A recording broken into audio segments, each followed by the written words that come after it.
We're on Facebook too. Alright. Everybody, we are live at PerformaBuilt, and I'm Ryan. And today is a kind of a big deal because this is one thing, I've done it before but never on a video. And, you know, I'm working on the YouTube and stuff. So, this is one for the books, and we're doing a 1,000+ horsepower build on a 4L60 for a C6 with a Transbrake. And the Transbrake is something that I like doing. Nobody really, I've been looking around and I haven't seen another transmission shop really do a brake on a 4L60. I don't even see it on most of their websites. So I'm going to do one, and I have been doing them, and in the history that we've been doing them, we've actually never had a unit come back. They are only beneficial to the 4L60, and everybody thinks otherwise. Part of my job and why I do these things is to break the mold and tell you that's not true. It's a well-made brake, and it's only beneficial because when you're foot braking and stuff, just the forward clutches are on, or if you're in D3, you know, forward and over on, whatever selection you're in, you're putting a lot of stress on a very small clutch pack, and then you're shocking the whole unit by letting that go because nothing else is kind of bound up or really moving. Now with a brake, which I will do on a level 3, preferably a black edition, I don't really want to do it on a level 2. It's only beneficial to the unit in you have a bunch of reverse clutches and your forward clutches, and they're all just slow torquing up because your converter is a fluid coupling. So you're turning a fluid into a solid. Well, that's not really going to happen instantly, especially on a torque like that. So these are holding, fluids churning up, and then you're going to have the max amount of force you'll ever have on that input shaft. And then it's a let go. And it just is a much more graceful go than foot braking. And that's why I can't understand why this isn't done more often. So we're going to be covering that. We're also covering our black edition, okay? This is the best unit we can build. The best parts in the industry. Crazy amount of knowledge is put into it, and it usually takes me about 2, maybe 3 days to actually build one of these, and that's start to finish.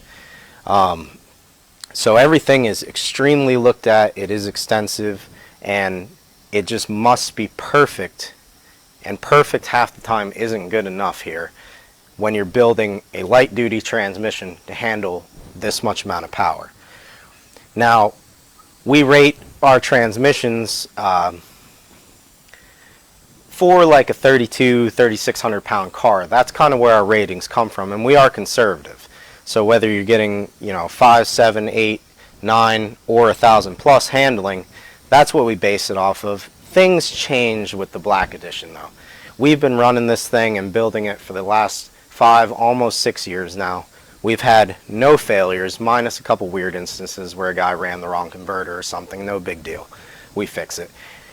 Tear it down, the thing looks brand new. So to this day, it is the unbeatable 60. And we've hit it up to 1,200 horsepower plus already in the GTO, which was, you know, pretty hefty car. And we built for trucks, 4-wheel drive. It doesn't matter. This thing's going to take everything that the world can possibly throw at it, and it has over and over and over again. That being said, quick overview. This one is for a C6 Corvette, and as soon as the phone stops ringing, there it goes.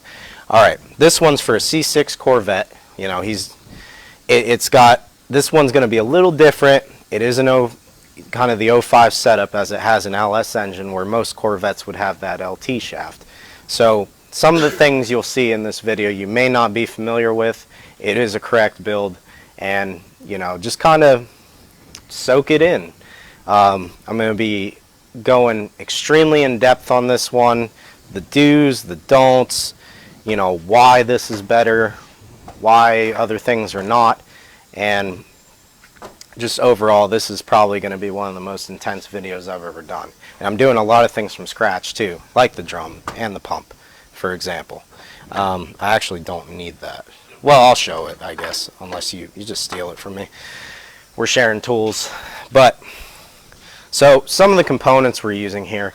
In a 4L60, it's a light-duty transmission, and it was never meant to take a lot. Okay, we all know that. Technology changes over the years, and people come out with stuff, and that's where we're at today. It's 2019 now.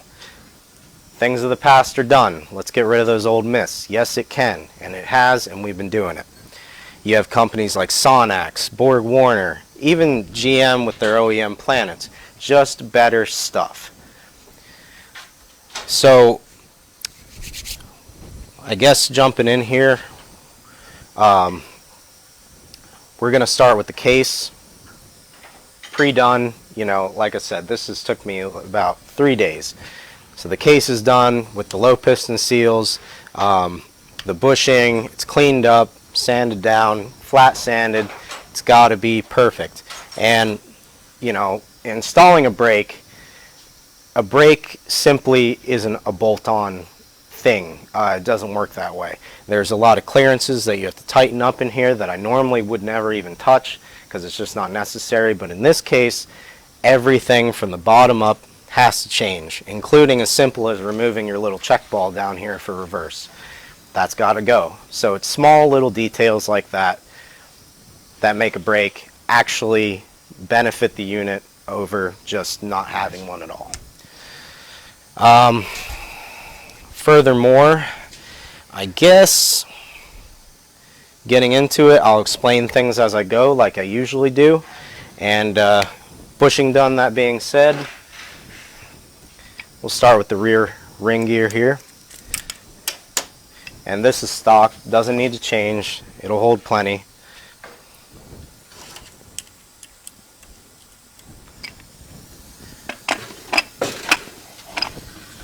And we set that in there and give it a spin. I'm be jumping around a little bit because I really want to fit a lot of information in this video, so I apologize if I jump around, but it'll be on YouTube forever so you can roll through it whenever you'd like. Wiring harness, I like to just get stuff that doesn't need to be on my desk out of the way, that can just be there so I have room. And stopping a minute, we're going to talk a little bit about what I'm putting in next. The 5-pinion planets we use on the level 3 and up. So we use them in the black edition because it is the best planet available, arguably.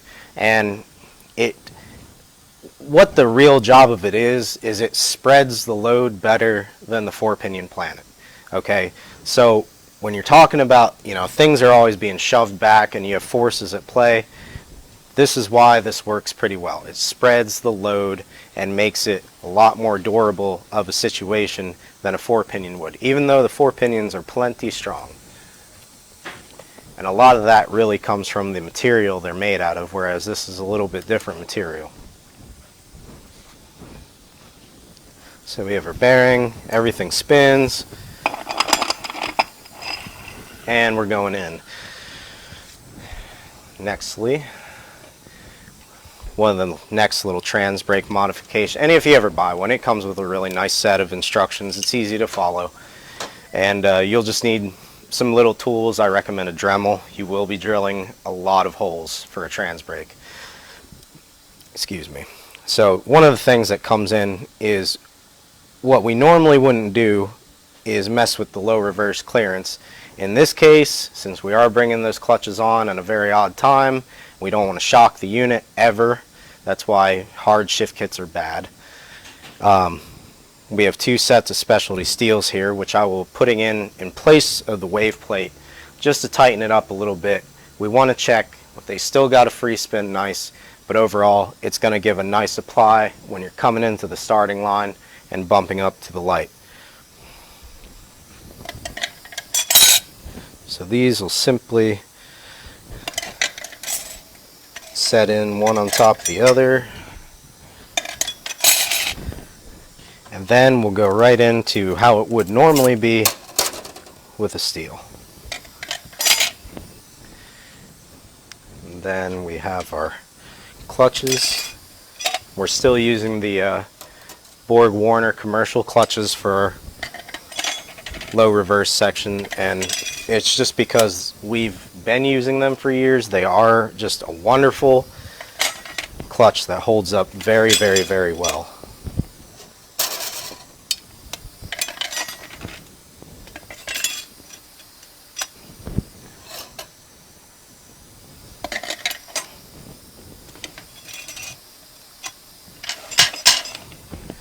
All right, little clip here, and then the late model low roller I'm using for this black edition with the Sonax race that comes in the Smart Shell kit here. And don't be confused, the Smart Shell and the Smart Drum, they're two totally different things. So if we have options on our website, and if you're buying either one as an add-on, just be aware this is the Smart Shell, this is the Smart Drum. I know that can get confusing. I've had that question. And real quick, before I go messing with this low roller, we have a new t-shirt store, guys, and it is pretty badass. So if you want to rock some of the new designs I've been wearing, they are available for purchase now, and they're a sweet shirt. They're comfortable, they hold up well. A guy in-house does them, and we're selling them, so they're right in the product section. Take a look at that. Pretty proud of, and we'll keep adding stuff. You know, time goes on, we'll have other things. Back to this. We have the low roller. It is a stout, strong piece, and the only real reason when this fails is when your differential breaks, and that, of course, is probably going to take out the rest of the bottom of the transmission, including the case. So this thing, you really don't need to worry about. The special race Sonax has in here really supports it, and it helps immensely.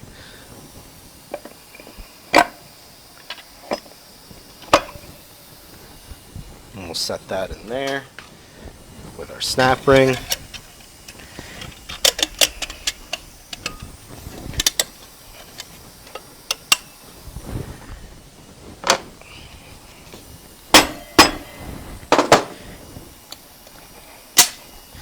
And a couple little taps. Sometimes it should go right in. You may have to move the clip around. Don't let it touch the spring clip. Just get it close to it, not near it, over it.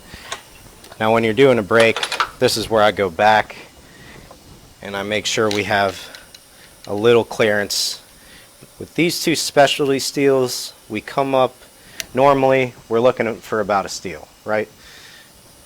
In this situation, we're looking at a half, maybe a little less, but you still want it to spin freely, which it will, and I'll show you once I get the output shaft and everything in. But just give it a poke through that hole and make sure you have some space. Not super critical, but needs to be tightened up. You don't have to get it down to the thousandth. Okay, next thing is the sun gear. Extremely important, as little as it may seem. It's the little details in the 4L60 that matter, and that's why we have so much success with it. A lot of stuff in this is overlooked, and this is probably one of the more well-known things that could be overlooked but shouldn't be. It's just a bushing, but at the same time it's the actual center support in the 4L60. The bushing that's in it, probably a 1/4 inch. We widen that immensely, and that just creates a much better aligned center than what normally would be there, where you get this wobble going on. And on a proper bushing job, it should just spin like silk on your reaction shaft. So that's going to go in. And then we have what I was talking about here earlier, going back to the race and the low roller, is the Sonax Smart Shell, available as an add-on any unit. It's a great piece.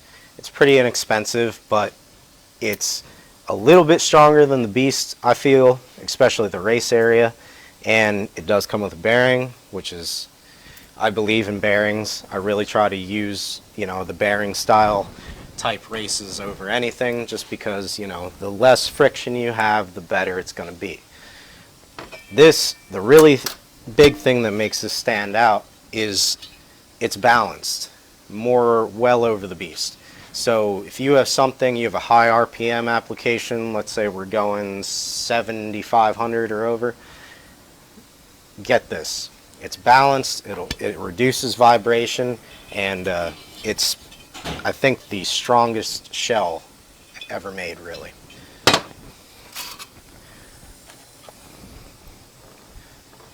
So a little assembly goo, and that bearing does go on a certain way.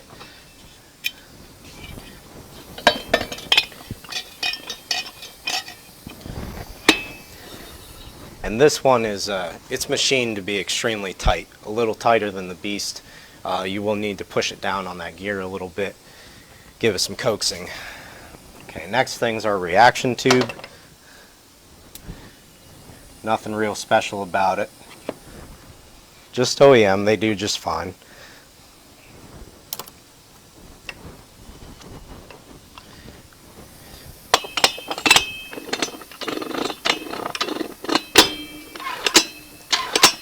Make sure we have nice tight fits. Everything spins with the flick of a wrist. Little friction. And we have our front 5-pinion planet here.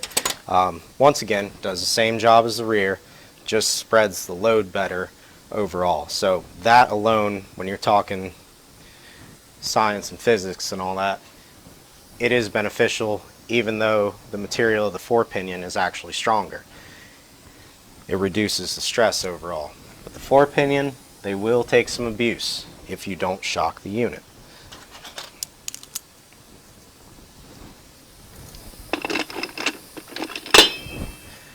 Okay, that drops in like so.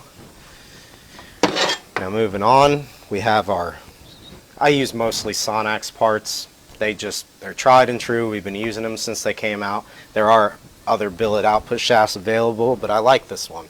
I think it looks awesome, and they hold up.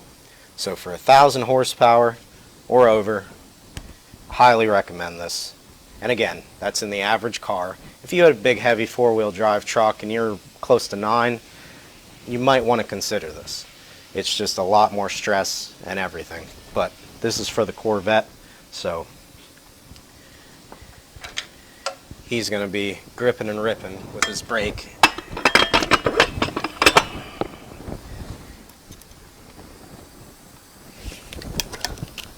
And that slides up through, a little bungee strap to help hold it. And just a couple things, if you are building your own on assembly, and this is a little bit of both, a how-to, why, and what we're doing. No, I'm not going to really dive in the hydraulics, but going through that, what we're doing here is not the whole secret to holding 1,000 horsepower. You have to think about the hydraulics. These components alone are not going to do that for you. If you're burning clutches, you don't need a billet output shaft. You just don't. So don't buy into the hype. Explore the real cause of what actually went wrong. Billet output shafts do not burn clutches. It's just, if you're not breaking hard parts, you need to look at something else. If you're breaking hard parts, yeah, time to step it up. That's the whole, it's common sense. So, if I can find it in my pile, here's our clip. We're going to clip our shaft in.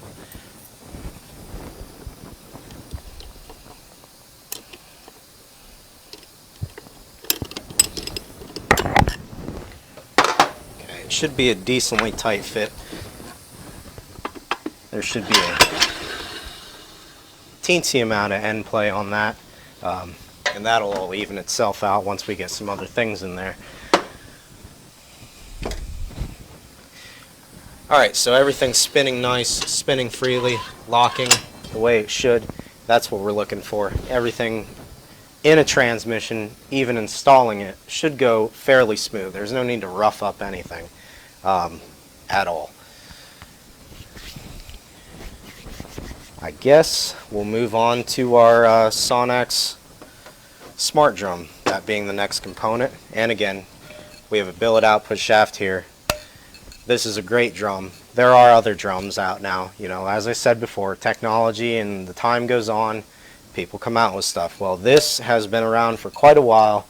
We've used it in nearly every black edition we've ever done, and it just has the best results. It doesn't break. We're going to use it, and I recommend anybody building decently good powered car that's running a 4L60 or 700, buy this thing. It's a very nice piece.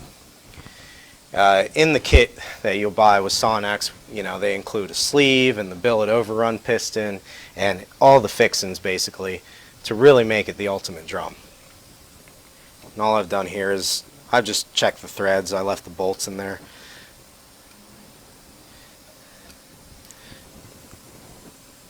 So a little bit while I take them out here.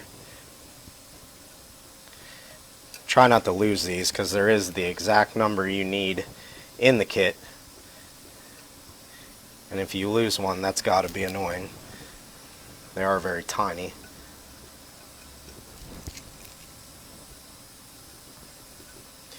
But in this drum, I've already got my green forward O-ring installed and the lube seal. Okay, we're going to set these on a rag so they don't get lost. Okay, so I've already done my rings, I've already done the lube seal, green forward O-ring, and we are going to start with our pistons here. Now this drum, on other transmissions you have, you know, 3 or 4, 5 different drums kind of all working together. The 4L60, and the reason I like this transmission, I do, it's got 2 drums in it. One reverse, second and fourth, which, to be honest, that's a band thing. Second and fourth, it's not actually in the drum. And then you have forward overrun, which is your engine braking, and 3/4 in this drum.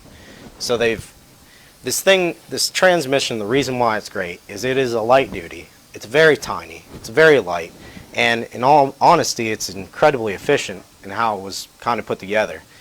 It's factory, yeah, it's a slush box, but the factory isn't going to give you the hard shifts and everything, and they just started doing that with that 4L75 or something, and even then it's only got 600 foot-pound holding capacity. Ours is much, much, much more. So much, in fact, that we haven't found a limit for this black edition. Got a lot of people wanting to put it to the test. Nobody's giving it what for. Even my good friend Howie, who's got 5 nitrous tanks on his black edition 4L60, and that's enough nitrous to euthanize a small town, as one of the commenters said. I thought it was extremely funny. So we'll start with our 3/4 piston, and I use the bonded steel molded pistons. They hold up a lot better under heat and stress and pressure than those older style aluminum ones with the lip seals. Now don't be fooled, this isn't aluminum, it's billet, and it's got a lip seal, but the way it fits, it's a little bit different, and it's just engine braking, it's overrun. So that's not really on very much. It's only on in a few selections, in your manual selections, and then when you're slowing down naturally. So then, once that's in, I build this as an assembly. A couple tricks even Sonex will tell you to do in their instructions. I like to use these older 700 R4 type cages combined with a newer cage. It gives you a little bit better spring return on the 3/4 and everything. And they even tell you to do so. It's one thing they recommend. So if you have it laying around, go for it. Install it. As with any lip seal, make sure everything's greased up pretty good. This is going to go in as a package deal.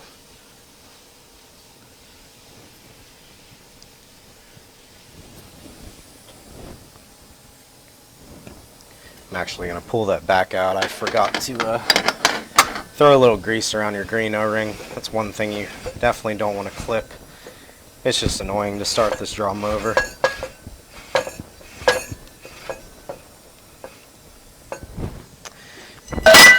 Alright. Back in. I like to drop our spring crown forward pistons already inside. Line up all your tabs. Just give it a real gentle, straight even push. Should pop right down. And with that new spring cage, you'll feel slightly more spring back with the stock one, but you should still feel a little something. If you're locked down, start over. You've probably clipped something or cocked something, either one. Alright, next we're moving on to the billet overrun piston that comes in the kit.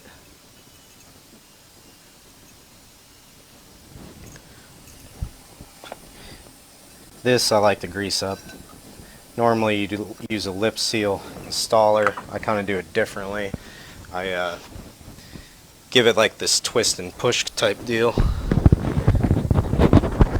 That microphone is really going to get on my nerves today. I should have worn a pocket.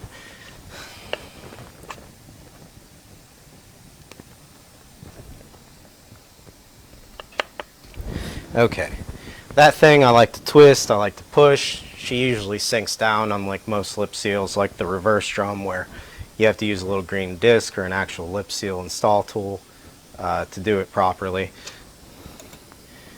Then we have our cage and our clip. And as usual, I'm missing my tools.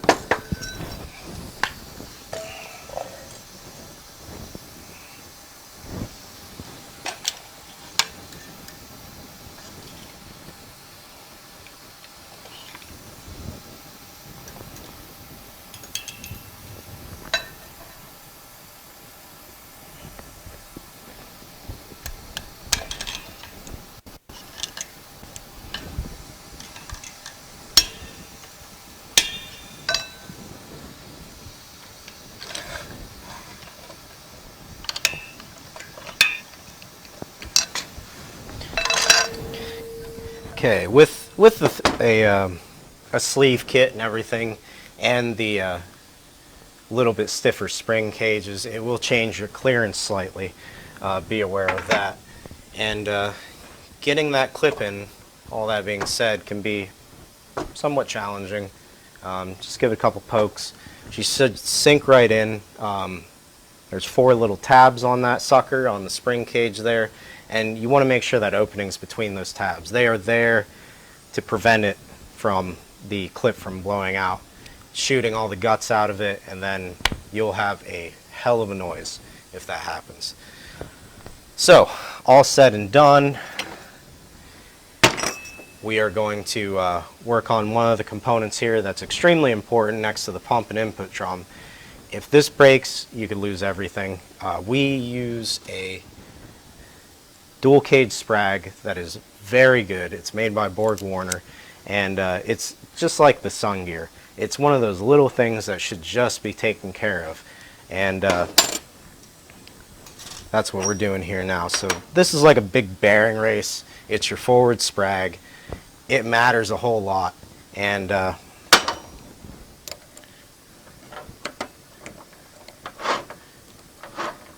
really the most stress. This piece takes actually a lot more stress than you would think it does, but it does, and we have other things we do to it to make it work as a team with other components, but that is a story for another day.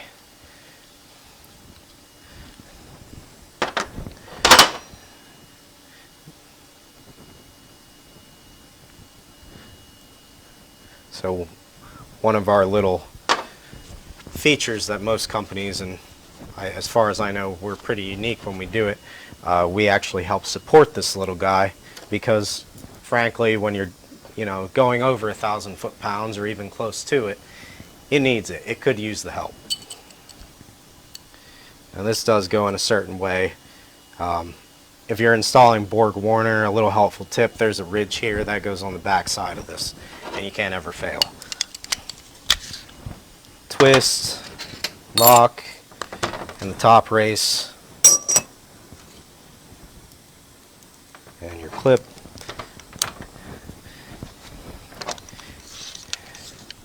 And you should have a clockwise turning motion with a counterclockwise freewheel. Set that aside. We're going to move on to something fairly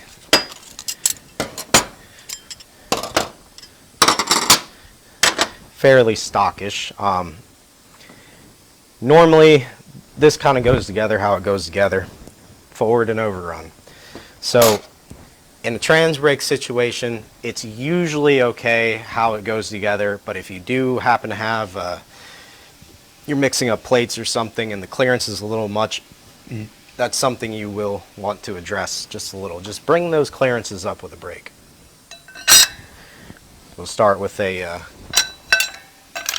overrun steel and an overrun clutch. And the apply plate. Then our wave and a forward steel. And you might as well throw in the sprag bearing before you forget about it. And at this point, we take our sprag and shake it in. Just like that. That went almost too easy. I really literally set that down in between two perfect clutches. Alright, so we're down. It's easier to set that sprag down on 2 clutches rather than 7. Go ahead and try, and you might get it, but you probably won't. So then we have our Allomatic carbon forwards, and we use these clutches in every level for forward because they're just that good. They last. They have great grip, great temperature resistance, and great holding power as well. And it looks like my clearance is pretty damn flush, which is what I want. Like I said, tighter clearances with a brake. In the friction packs you normally wouldn't pay that much attention to.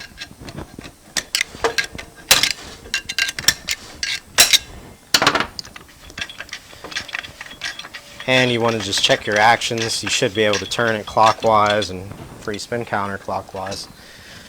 Alright, the good stuff. Our black edition gets a hell of a 3/4. And it is so meticulous when I build for a black edition that this particular clutch pack took me a couple hours. So we here, perfect isn't good enough, and we even go as far as laying clutches and steels on glass because you never know, and mistakes cannot be made, not with something that powerful. We're expecting a lot of this one drum, so everything must be absolutely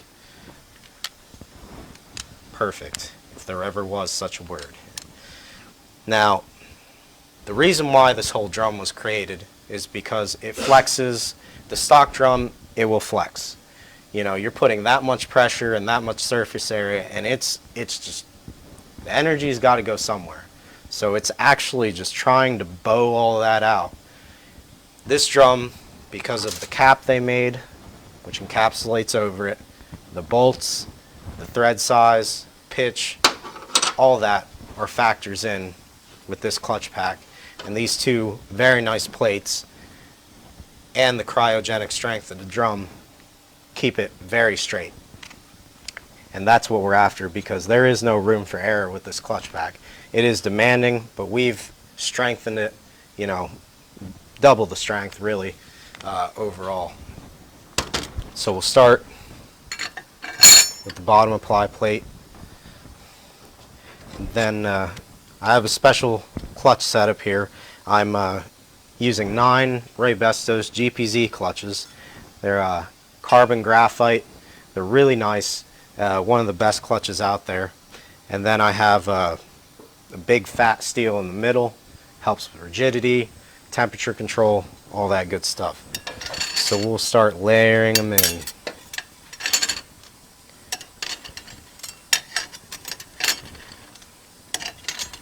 I'm also using what we always use is the just normal stock steels.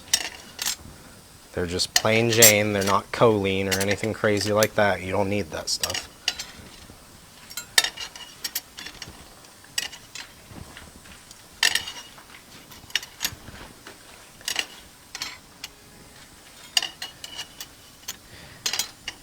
And our clearance spec here at PerformaBuilt is about 20 thousandths. Now you may not get that at home, that's fine, get close to it. Sonax tells you about 45. That's gonna be just fine for most applications. When you're doing over 1,000 horsepower, it needs to be a little bit more precise. Again, we're trying not to shock the unit, and that's why the 4L60 gets a bad rap. Everybody gets this crazy shift kit and they think hard shifts are performance. Hard shifts are not performance. It just isn't. Firm shifts are performance, and this is part of where you get that from, your clearance. Things aren't slamming, traveling a huge distance just to get nowhere. We're bringing it tight, we're bringing it close, and we're bringing it to 20 thousandths at PerformaBuilt. That is our spec. It says so right on the website. Done it in video multiple times, and that's why we have such good results with the 3.4. And on this particular drum, since things get flush, you just want to run it around, push your clutch against all the walls, make sure you don't have any high spots or anything. It should be pretty even with those bolts. We have our load release springs. They prevent the centrifuge, and they help with the D-apply on the 3.2. They are essential. Just shake them down in there. And then our top beefy bolt-on plate here, which you'll line up. And it kind of clips in place, which is a helpful thing when you're trying to get all these bolts in.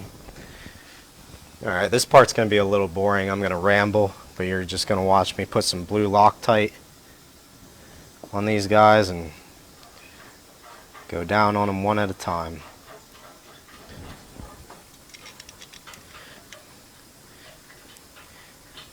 And if you're building this in a Transbrake, I really recommend get a little inch-pound torque wrench.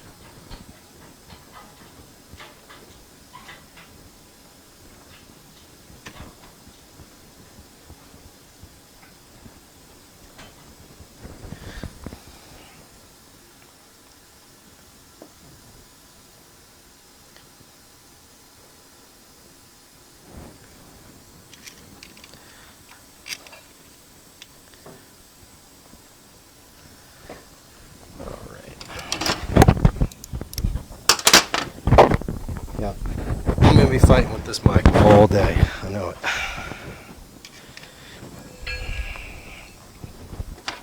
Alright.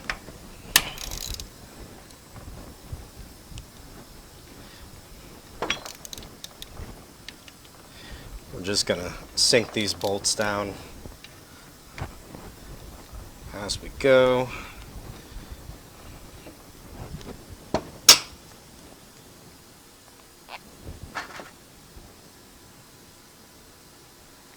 Then we'll get on to bigger and better things.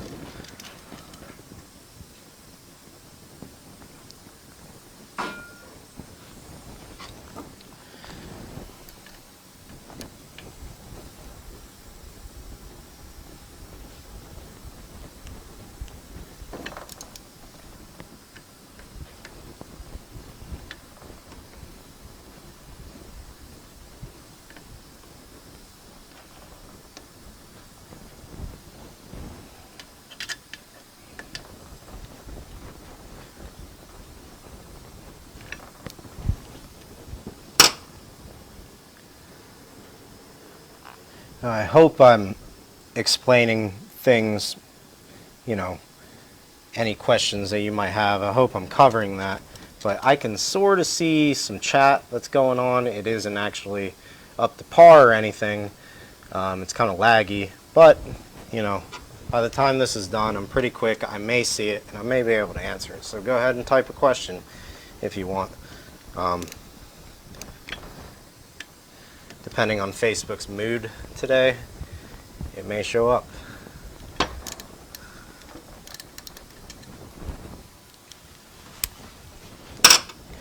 Now this is just a little tedious, and to be honest, I think the Loctite is a little unnecessary, because I feel, and I've always felt, a dry bolt is a happy bolt, and that goes for torque converter flex plate bolts as well.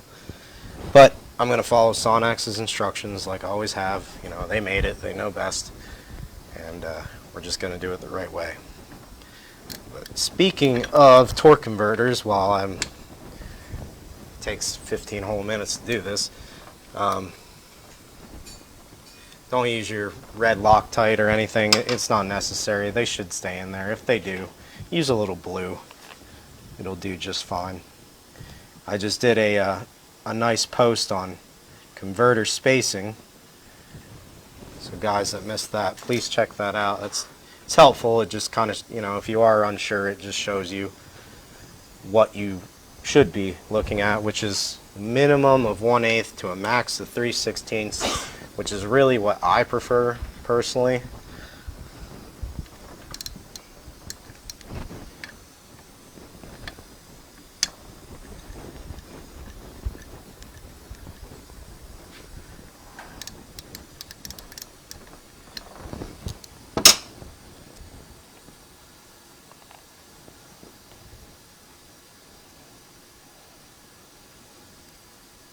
You don't need a ton of Loctite. I just kind of put a dabble on one of the bolts and roll threads over.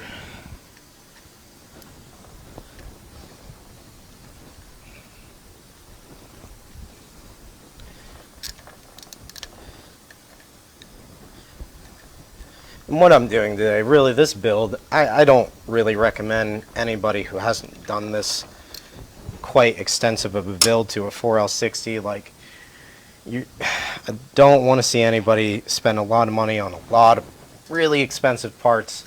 You know, this transmission minus the brake runs $5,000 even. That's what we charge, and that's because everything nearly is billet and it is expensive. So if you are doing this at home, get a little background. Maybe try building a stock 60 for the get-go, just so you don't blow the thing up and grind up a whole bunch of expensive billet. Because the hard parts, again, and I'm going to say this again because I know I'm going to get a troll at some point here, the hard parts are not the answer alone. It's not going to make it hold 1,000 horsepower, but it helps. The real secret is how it works, and that's why we're kind of like re-engineers, but the smart ones. We're not the guys that put your sway bar right under the oil drain plug. Like, seriously, no. We literally re-engineer how this thing works. We make things do what they're not supposed to do, that they should have done all along, and that's our ticket to success, along with some better strengthened steel, aluminum, etc. Alright, so I'm going to torque everything up soon, but I guess my camera is a little not right. Anyway, I've done 3/4 clearances before, just in videos alone, and I'll get into it on the YouTube. I'm building it. So what I have here is 20 thousandths. I have very free spinning clutches, and that's what you want. There should be just a tad, which is that 20 thousandths clearance. And do keep in mind that clutches do squash.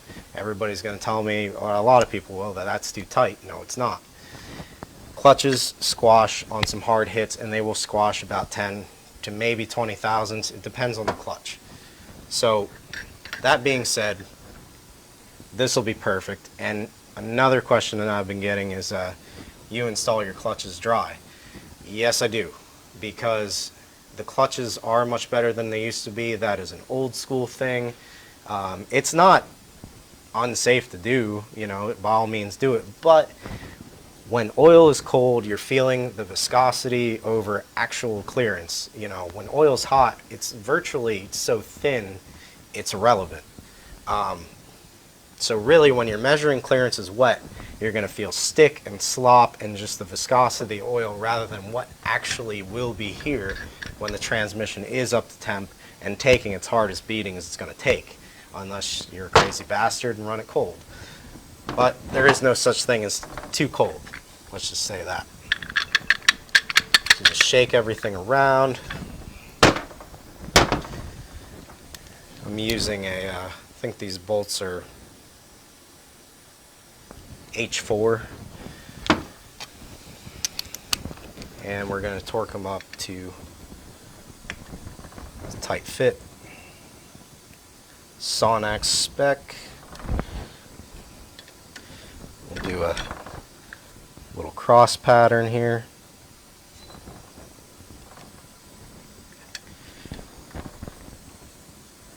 This whole cross pattern with like 18 bolts kind of takes most of my attention, so forgive me if I'm a little quiet. I just really trying to keep track of what bolts I'm torquing up because there's so damn many.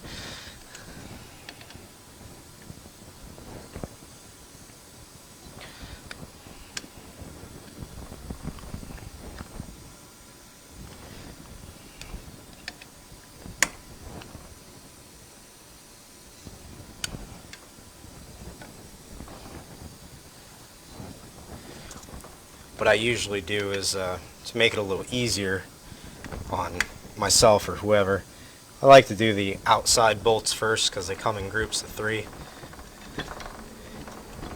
If it'll give me my socket back, and then I do the dead center ones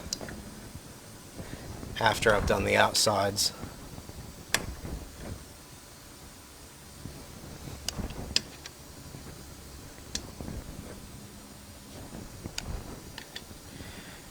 And then the ones I torqued originally, you just go back over them real quick.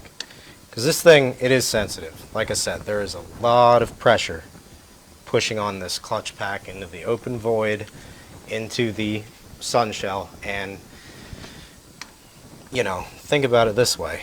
It's moving your car or truck, however fast you're going. It's a lot of work for something that's like 5 by 5 inches. Plus, in the 3.4, pack is a little sensitive, so everything must be perfectly flat. And torquing these down to spec is all part of that. Okay, now I'm going to give them the old once-over. Trust me, it doesn't hurt to check. If you have to check 80 times, go ahead and do it. I always do. That's why these take so long. And if you are ordering a black edition after this video, you know, please keep in mind the parts are exclusive. They sometimes do not have them in stock. They take, you know, some time to get, even if they do have them in stock. And then, more importantly, past that, this transmission is so demanding to build, you definitely got to give us about 3 days to do one. So if you need something to hold this much power, please do your best to plan ahead. I can work miracles, but I don't really like to.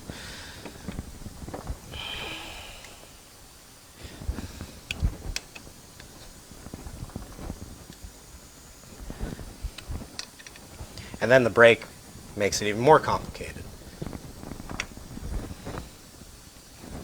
which you haven't seen a whole lot of what goes into that brake, but we will be getting into that. Some of the more extensive mods for the brake are coming.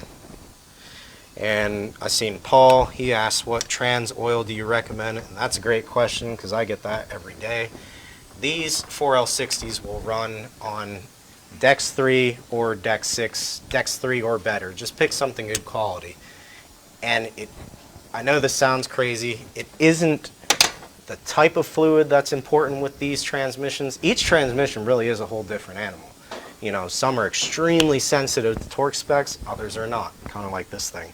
Not very sensitive to torque specs, but as far as fluid goes, this thing, Dex 3 or better, anything good quality, and what is the most important thing is the amount of fluid. Not the type of fluid, the amount of fluid.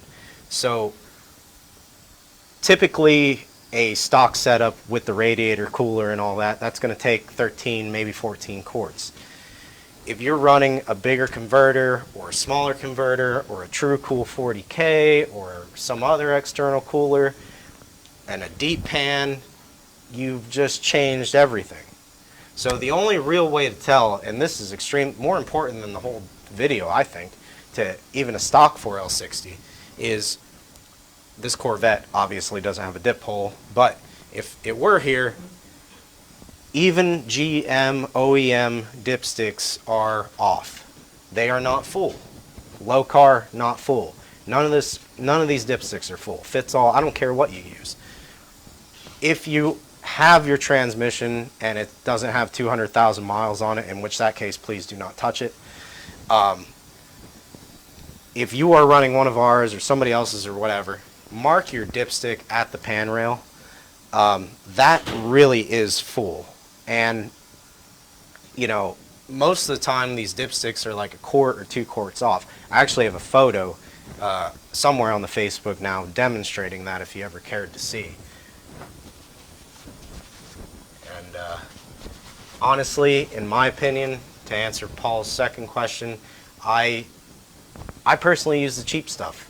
And if I'm feeling a little spendy, if I've just rebuilt it, I like, I think it's Valvoline, I'm pretty sure. That one's pretty good quality fluid, and it works for nearly every vehicle. I think Royal Purple's spoiling it a little bit. My buddy, he preaches AMSOIL, and I kind of agree with him. I just don't feel like spending that much money. So, Dex 3, I use the cheap stuff. It seems to work out really well for all, and I got a 200 to 700. I've got these transmissions too. So, from experience, I've got some miles and some hits on mine. Alright, enough about that. Another thing, temperature-wise, these things, they're going to see 190 most of the time. Don't freak out.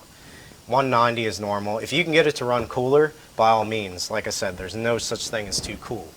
And if you're doing a temp sensor, either use the one that it already has in it, or drill it through the pan.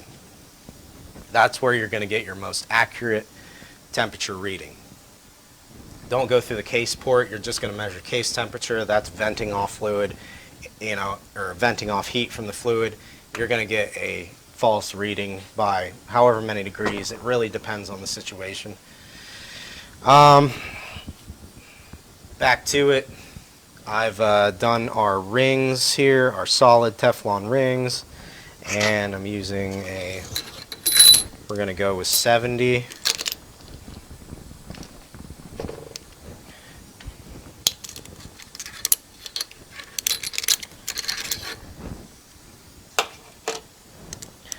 And I have a little piece of my Loctite. And yeah, I had to press the shaft in and use Loctite and try to do your best not to get an excess, but there. Alright, next thing is, this is done. Once you get your washer end play, everything's good. We're all finished. And it's a good idea to air check, but I've done that prior. Okay, other drum. Extremely important, and this is where some of the Transbrake modifications start to really come into play. There's nothing real special about the clutches we use. They're the board commercials, same as the low reverse. The only difference in this is, again, this brake has couple thinner extra steels. Jeff, can you scroll down on the feed there so I can see the comments? There you go. Yeah, that's fine. These little bit thinner steels than the wave plate. You totally disregard the wave plates in a Transbrake unit, especially the 60 here. And what I didn't do on this video, because it is a huge pain, is there is an extremely stiff billet spring retainer here, and you need a press to put this thing on, a little spring press. This is actually why ours is bent. That's how stiff this is. Like, I need to eat some donuts because I can stand on it and I can't even push this thing down with my own weight. So another thing that needs to be modded in here is the the aluminum piston in here. That needs a whole different type of feed and everything else. So this drum, when it's in a normal build, is just kind of stock and not really paid attention to so much. When you're doing a brake, this is one of the key pieces, and it gets heavily modded. I just want to show everybody that billet retainer. And like I said, my full weight can't even push that thing down, so you can imagine how hydraulics really work. Honestly, there's a little bit of fluid traveling through a vein, and it fills it up, and that's a lot of pressure to make those apply, and those stiff springs make it release. So we're going to put these, discard the wave, put these two thinner plates in,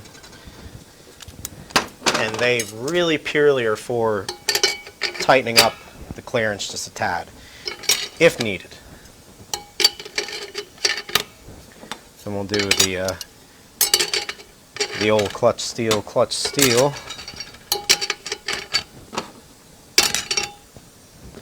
And our ply plate. And that should bring it up pretty tight, which it looks like it's about flush.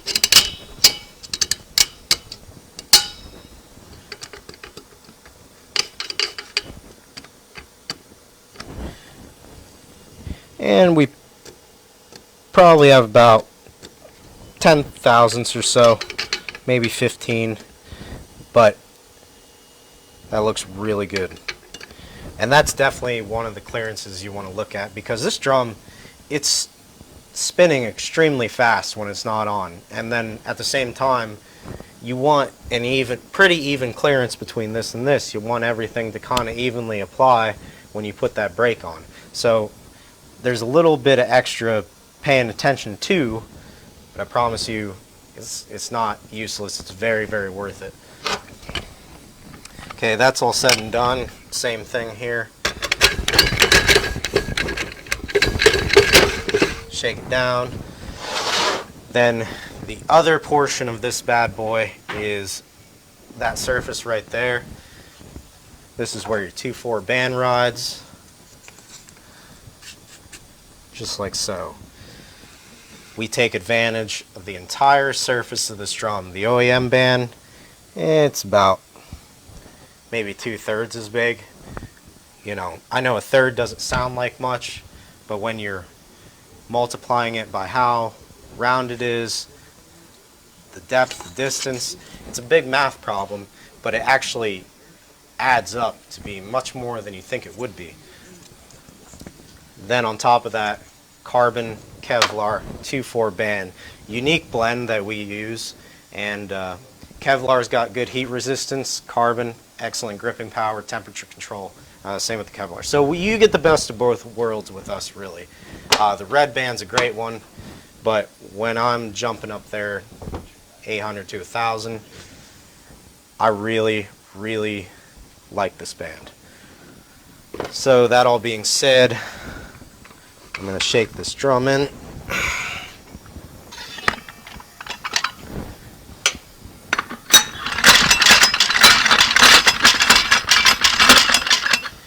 And we'll hear kind of a dead thunk there. And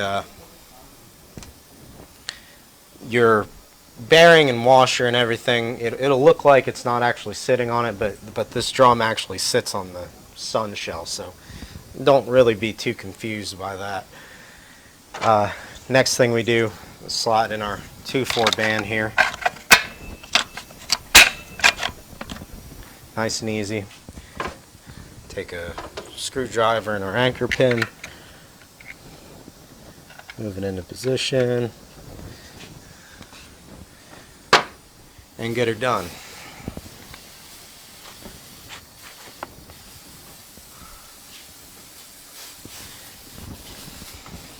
Alright. Greasing the servo bore, and then we're going to be looking at the crown jewel.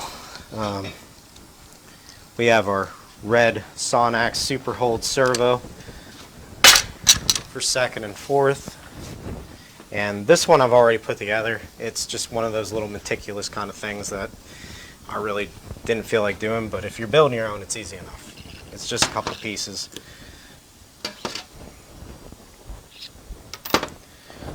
So, bore's greased up.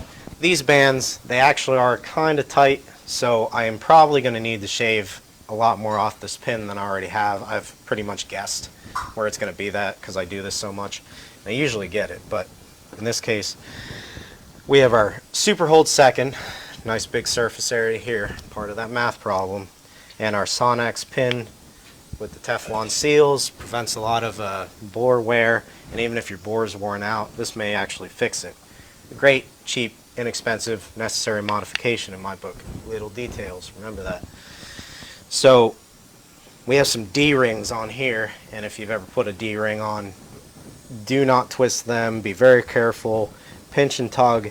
It's important that they go on just so, or you're going to have a leak. This double O-ring setup that they have is very good, and it's very uncommon even if you do mess up, but it can still happen.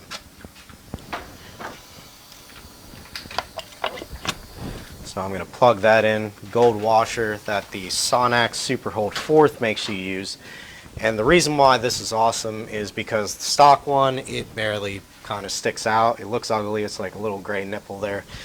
This thing's big, gorgeous, and the reason why it's so big is there's another piston in here, much like the 4th one, but it has a much more, it increases the surface area again.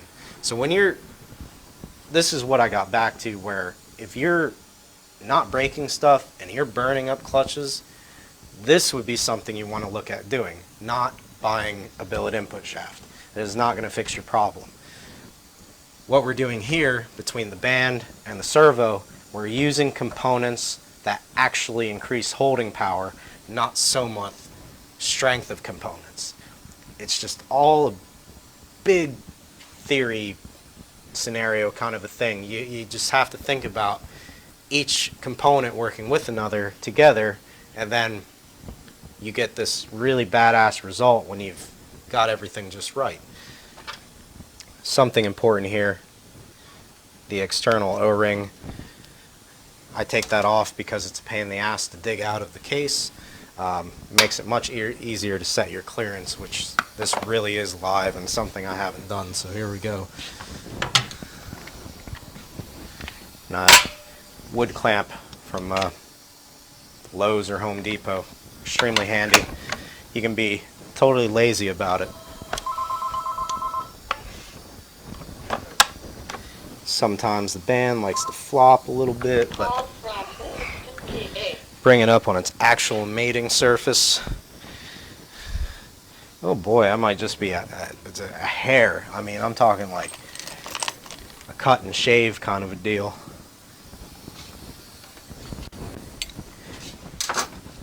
A dead blow on the servo does help. Seat it a little bit. A dead blow is extremely handy. A lot of things need little taps, just like the low roller.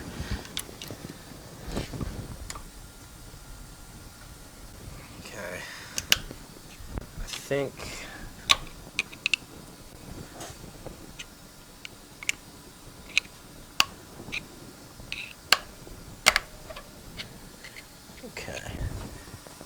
by the look of it, I know I'm definitely going to be too tight. I can't quite get it to seat, so we do need to shave a little bit off our pin.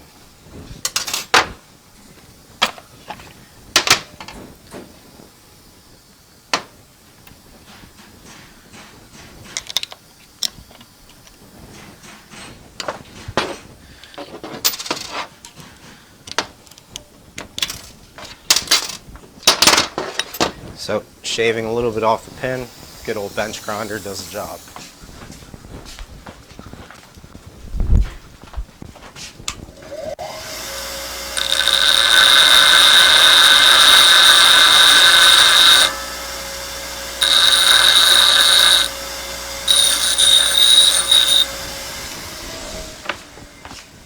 So very lightly, I mean, just little tiny bits, like a millimeter off this pin is going to turn into like probably over 1/8 of an inch. It's just the geometry and how the bore and the band are set up. And this is one of those things where less is more, if you will.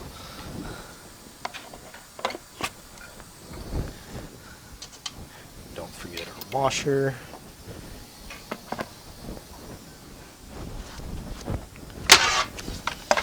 And again.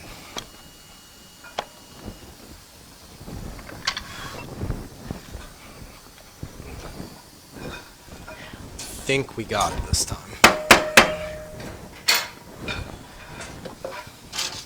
And excuse me, along with the clutches, the band figuratively is a clutch, and it's going to stretch out a little bit as well. Not quite as much, but it will a little bit.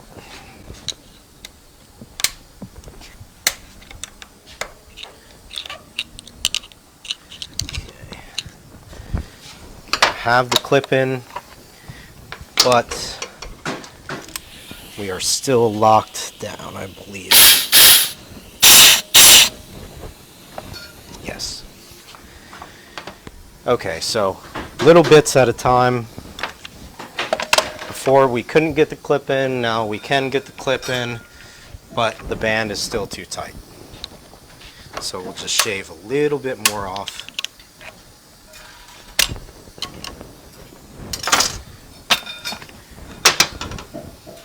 And if I have to do this 2 more times, which I probably will, at least it'll be right. You know, if you got to shave off a fraction of an inch every time, so be it.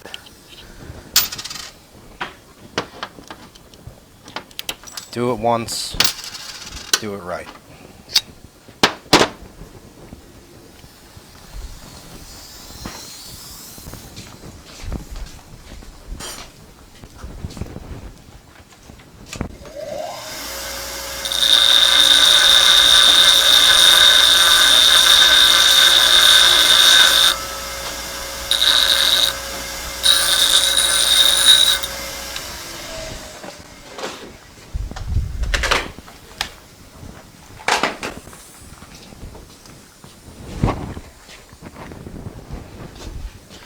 Okay, let me clip my mic back on the titty here because it has been messing with me all day. Alright, we shaved just a little bit more off.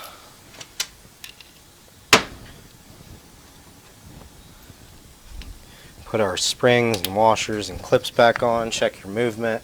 You know, this should just glide in between those 2 pistons.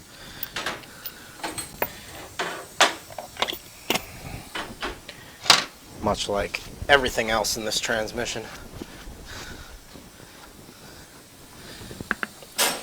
Force servo back in with a gold washer. Let's see where we're at this time.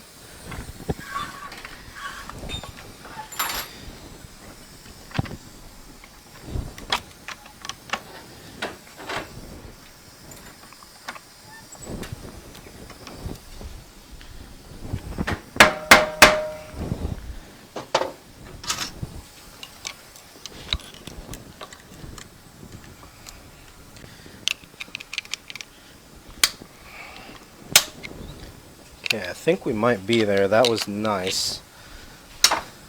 Nice sound. And it looks pretty nice. Let's just set everything.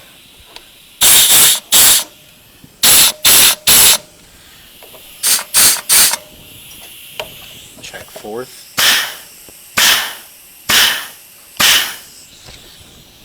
Second. Alright. That being said, if you can see it, what it should look like, the band should be describing a measurement probably 20 to 40 thousandths, roughly, depending on your application.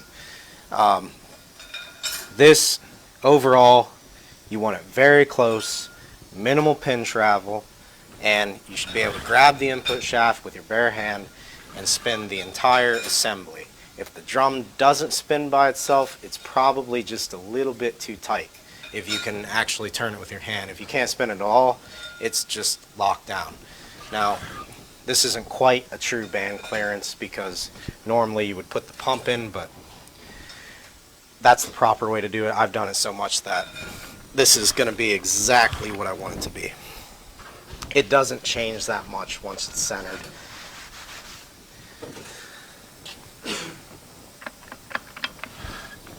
Beautiful. So, back to taking it out once again to install our O-ring. So if you leave that off, I'm sure it'll be a hell of a mess. I've never done it, but if you do, I'd love to see it.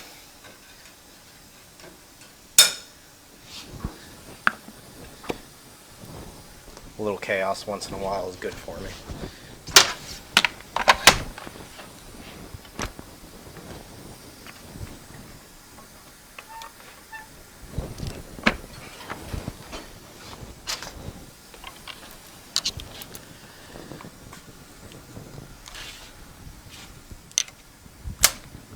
And you know, installing the servo clip, can't really see it, but you really put the opening away from the opening on a Corvette, or the openings on a 4L60, 65, or 70.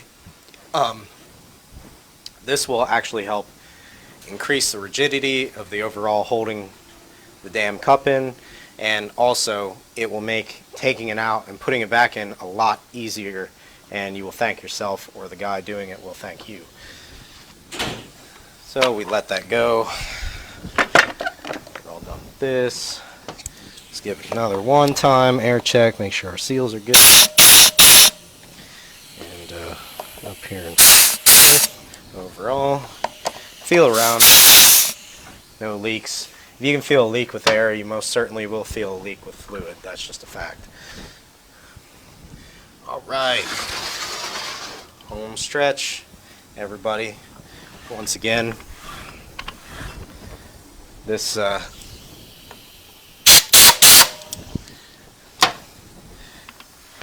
turning rather nicely. There's a lot of weight on it. My wrists really aren't that great, but you get the general idea. Now we have our hydraulic pump, and I need to grab one more bolt, so I'm going to take care of that. But this is one I haven't done in quite a while. On a video I've talked about it, haven't really built one in a hot minute, so today we're going to build one. And it's pretty simplistic, but it is the whole foundation to this transmission. It's where you get all your pressure from. It is the heart. Without a good ticker, your days are numbered. It's just a fact. It's just like death and taxes. So I gotta grab a pump bolt because I've only got 4, and we'll get right into this little animal.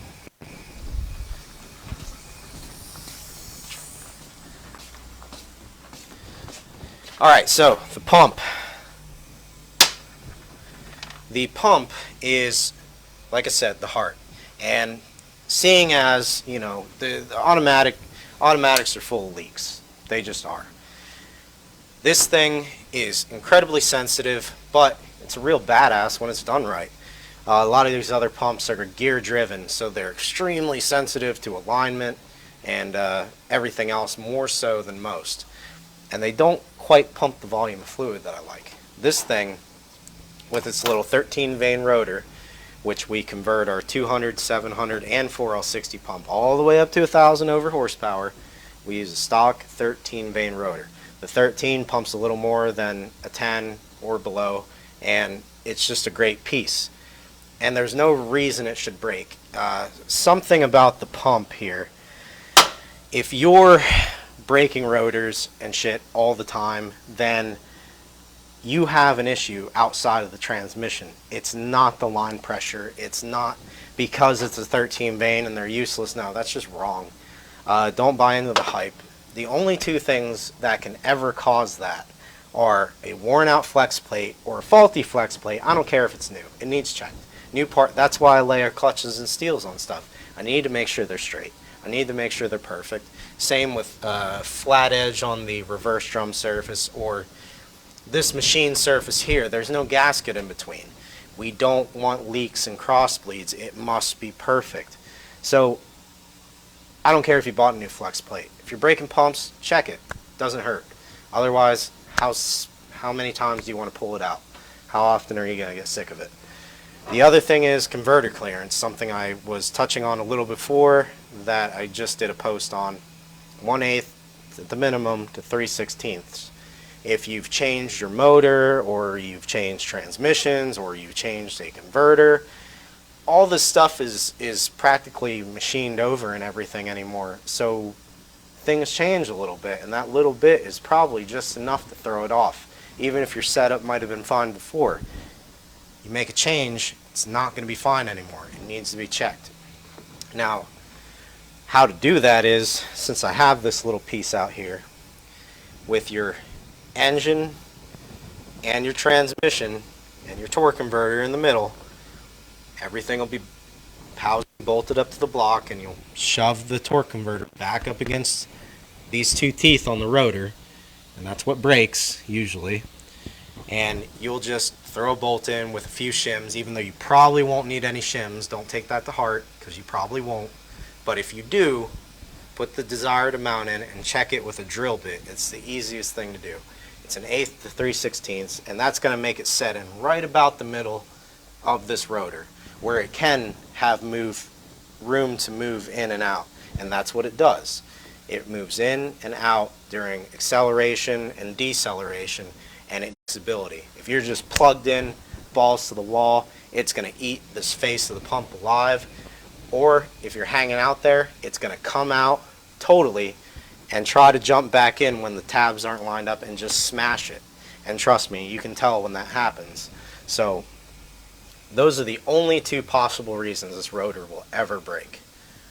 Otherwise, it should see no load. That was a really important thing I've been dying to fucking cover. I got a new bushing in here. It is a Teflon bushing, and one of the more important things in this is the slide. They are selective, and getting a little dry here, but the O-ring underneath this little ring here is extremely important, and that keeps your line pressure kind of in check. It more or less is the seal for the rotor chamber in here, and it pushes up against, you know, the faces and everything and keeps it sealed off. So we're going to put that in there, and then we have our slide pin spring. Don't forget about that little guy. And then our rubber and Teflon. Now the rubber is black. It should be round, not flat. And the Teflon should be nice and square, nice and clean. Teflon goes on the outside, or they call it the wiper, I think is the real technical name for it. The rubber goes against the slide. And that rubber I know it sounds crazy, but these little details again, that rubber not being round is actually all the same as that O-ring not being shoving the slide up, or this actually having slop or being the wrong selective slide. When you really want to talk specifics, there's a lot of parts that can change that aren't supposed to. So, oh, thank you. Getting dry. We've been going an hour and a half. Well, that's not too bad. Anyway, so once you put the slide in, put your Teflon rubber in, this pin should actually be relatively hard. You're going to need to push the slide back a little bit. It should be pretty hard to get in there. That's just a nice tight seal that we're looking for, because this is going to move back and forth. And the another thing to look for is the slide rotor should be up above the actual face of the pump just a little bit. That's when you know your O-ring's actually good. Now I have a fresh one in here, so obviously, but you know, if you're rebuilding, sometimes that O-ring's fine. It should be replaced, but if you're in a pinch, you don't really have to if it's good. Just make sure it's good, or you're going to have a premature failure. And we're getting into the stuff now where I think the 60 actually gets the bad rap from. Either guys are running it a stock transmission behind a built motor, what sense does that make? One, and or they aren't replacing some of the overlooked pieces in their rebuilds. Otherwise, these things have lasted for 200,000 miles daily driving, or 100,000. They just have, when they're properly built right. Ours, you probably won't get 200,000 miles worth of track passes, but it will last a number of years and those extremely hard hits. No, it will not last forever. That's another question. It will last an extremely long time, but nothing lasts forever. That's a fact of life. Alright, next is our slide and slide stop mod, which is a common mod, something I actually can talk about without giving away any real secrets that we do that make us unique, and I apologize for that, but come on. Some of the things we do, they are small, they're the little details, but they make us unique, and that's why we're successful. And we come up with these on our own, and we just kind of know what we're doing. This slide, one thing it does is inherent, it vents off fluid at higher RPM.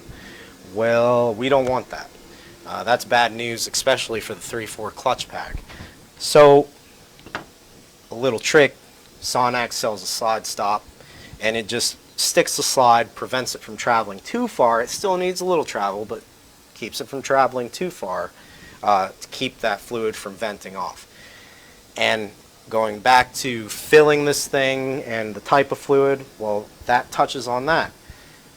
Sure, you may have all the fluid in the world in your transmission and you did it exactly as I said, but if this is venting it off, well, what good is it?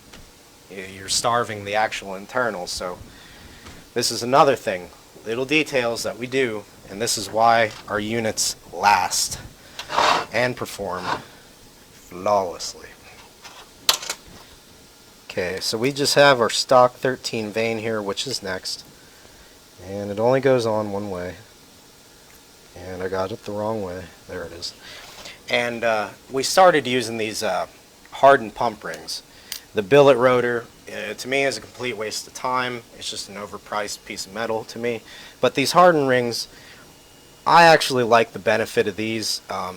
They more so, if you've ever looked at a very used tranny, these kind of get these little dimples where they ride on the rings.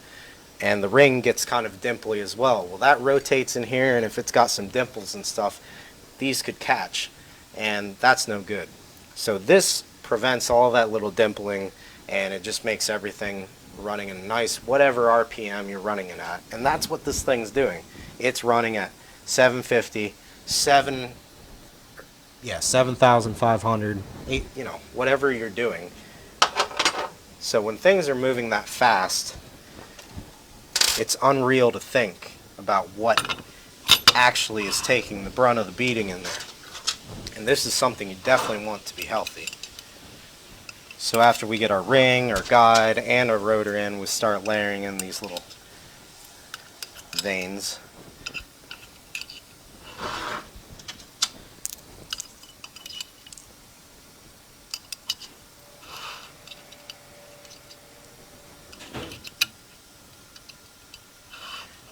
And you just have to move some stuff around here and there. That bottom ring does get in the way sometimes.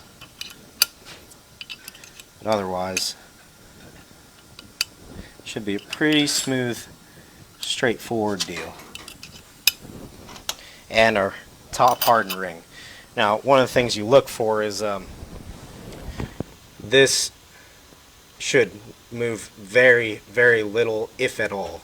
A little, yeah, because things are spinning, but it's tight, and that's important.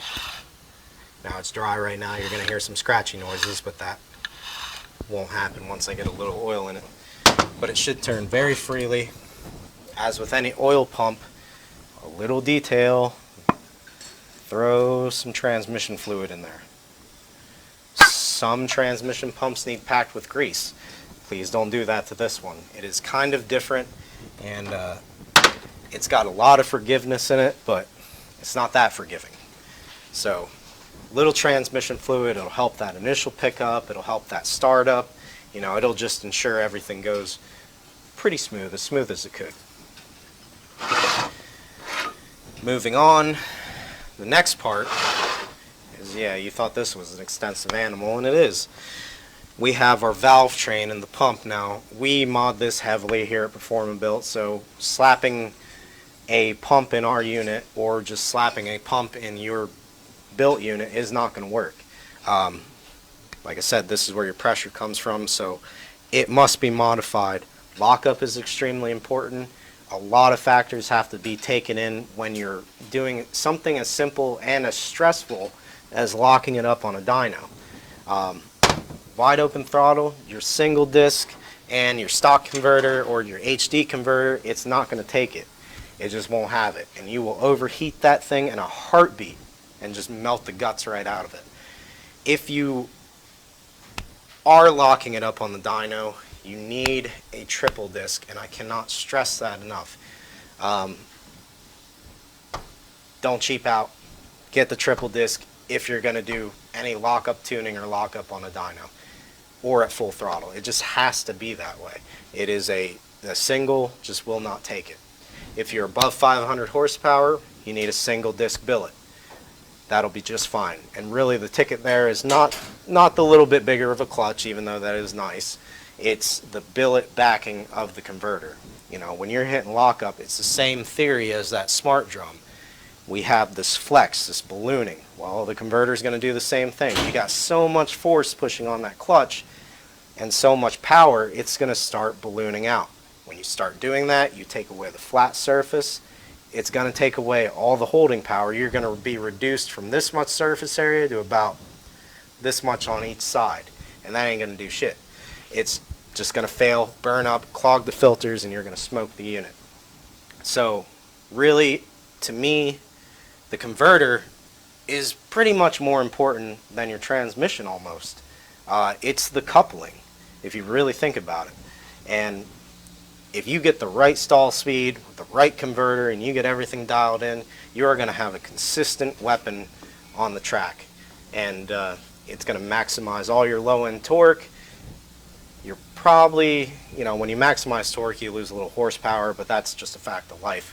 But maximizing the low-end torque and the takeoff and being able to spool your turbo up properly or what have you, that's the converter's job, basically. So think about it hard, and please do not skimp. And if you have a question, we can help you out, but I really recommend you just call one of the bigger converter companies. They are the experts, much like we are with the transmission. So back to it. We have modified lockup heavily. We've modified pressure heavily. Got a nice new screen in here. Don't forget that. Leave that bad boy out, and you'll lose quite a bit of pressure. So combining these, I just pick a spot. Usually this little square by the boost valve here, and just set it down on top of itself.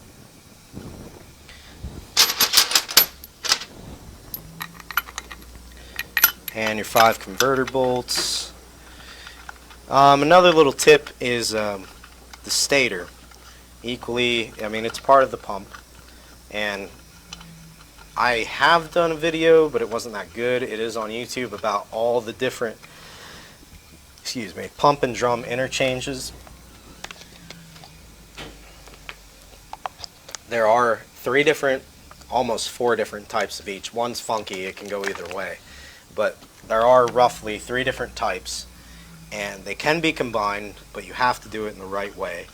and you have to know all the little nuances on the shaft and in this stator to make it work, because GM did actually change the machining in it. One day I will redo that video, because it is just kind of common knowledge and even helpful on a stock rebuild. In this case, this C6 is an LS, so typically a Corvette is not an LS, and he has a little bit different setup that I need to put this pump in there. So, speed handle, we're working on aligning the pump at this point. These compression seal pumps, they're very easy to align. The O-ring type, that needs a little coaxing to compress the O-ring, but these kind of just sloop right down in there. It's not really a big deal. This is the compression ring. Your bell housing actually holds this in. So that being said, your bolts, you want, I wouldn't say snug, but not tight either. And there are tools for this, but again, I like to do it this way because it's my way and this is how I learned.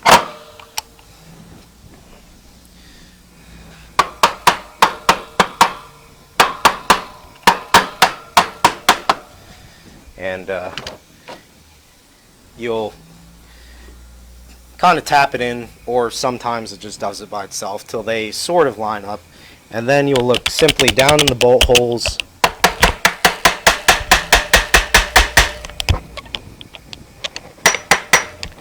and use your eyes and ears with the transmission. Honestly, your ears are more important than you think, especially on some of the older stuff like a 204R, where you can't actually see if you've hit the bottom with the drum, and you just got to listen for this dead thunk.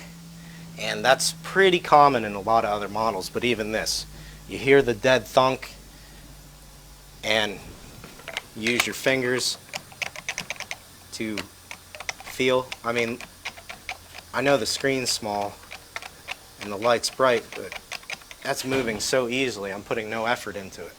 And that's what we're after, a perfect alignment.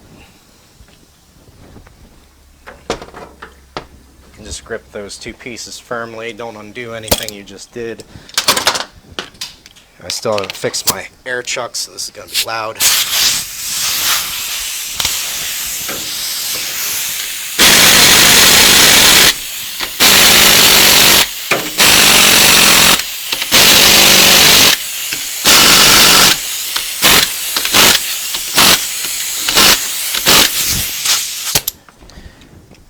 Those, I happen to like those pretty tight because, again, there's no gasket here. We don't want any cross leaks. You know, these channels in here actually do coincide right down through this big chunk over here. These holes right here and these and some of these over here, plus your cooling area, that all travels through the pump at some point. So we don't want fluid feeding another clutch pack that should not be on, vice versa. Now we have our gasket, and even though this is going to slide down like butter, I still like to put a little goo all the way around it on the gasket area. It helps the gasket from sticking.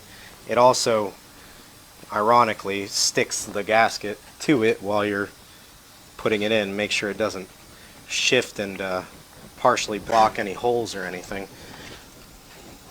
Plus the grease melts at about 160 degrees or so. It just kind of goes away.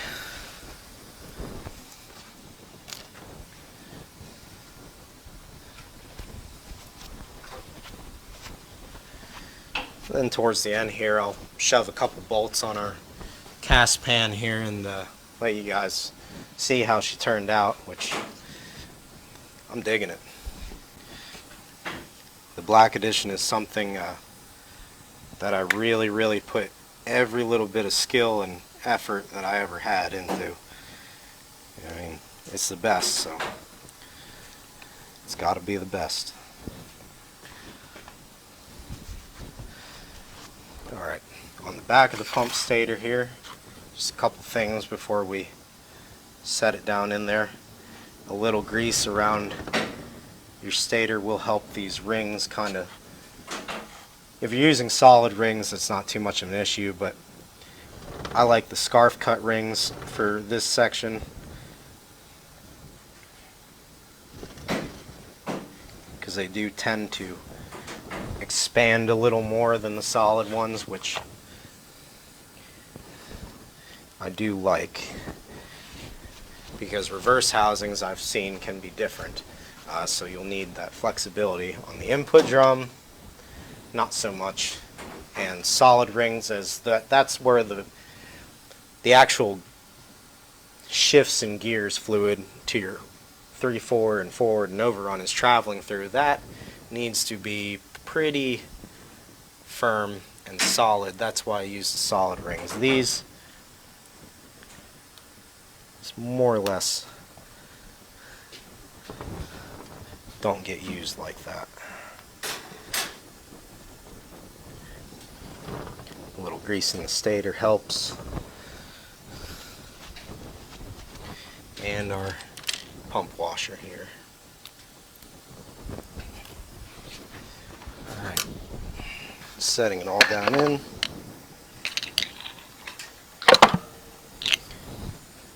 And it literally should be that easy.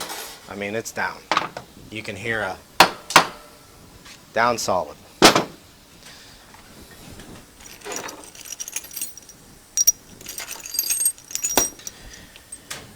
And then we have our pump rings, or pump bolts with little O-rings underneath.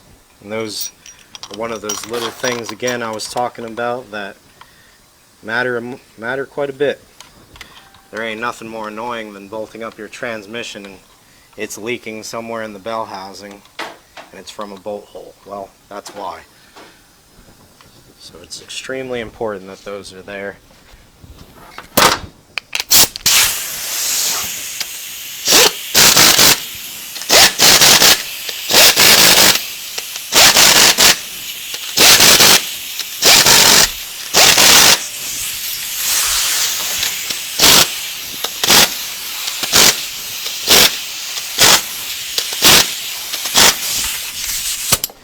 Now, before I go putting the compression seal and lockup O-ring and everything like that, I want to check our end plays and all that.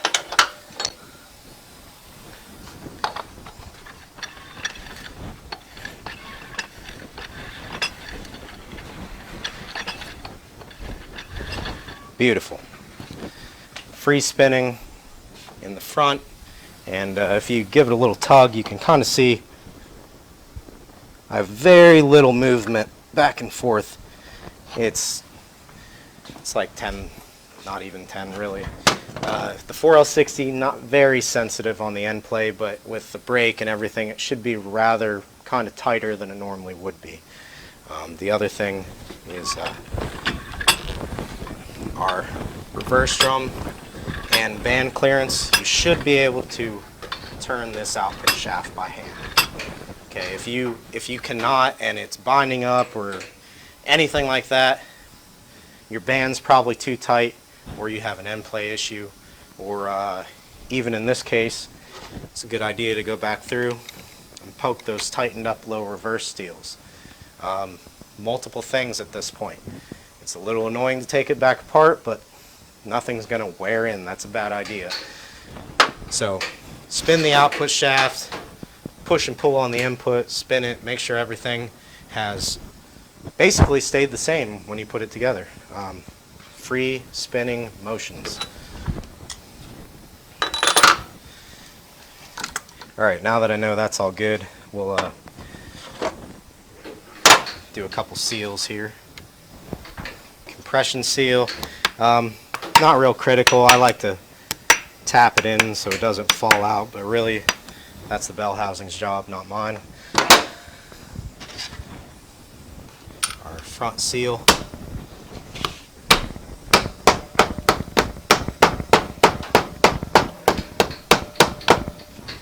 And our front seal retainer, which is actually an important kind of overlooked piece. This seal, because of the fluid pressure behind it and around it, it will want to push out. that retainer does help it keep it in place. And of course our lockup O-ring. Gorgeous, right? I wish our lighting wasn't just changed to LED, or you can kind of see that better. Really doing a solid work of art here, I will say that. Alrighty, I did want to touch base on something off the top of my head, but I've totally forgot. It'll come. While we have the body built, and please keep in mind, don't turn it over to where your band anchor pin will fall out. It's not actually in there right now, so be mindful if you're flipping this over. But one thing I like to do while it's still fresh in my head is hit the rear seal of the Corvette in, so don't forget about it, and then you have a huge leak out the back. There should be no fluid back there after the seal's put in whatsoever. And I just use a socket extension and a hammer to install this thing.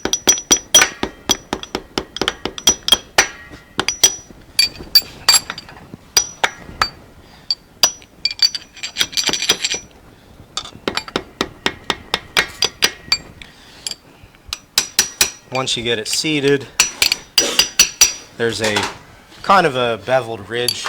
You don't want to drive this thing too deep. You want to sink it just around that beveled ridge, and that'll also give you a decent guideline for it riding evenly or not. Okay, all done. Wipe a little bit of this excess grease off. Had all over my hands. And we're moving on. Another little thing I like to put in is the little linkage shaft there. Just lay him up top, forget about him for a while.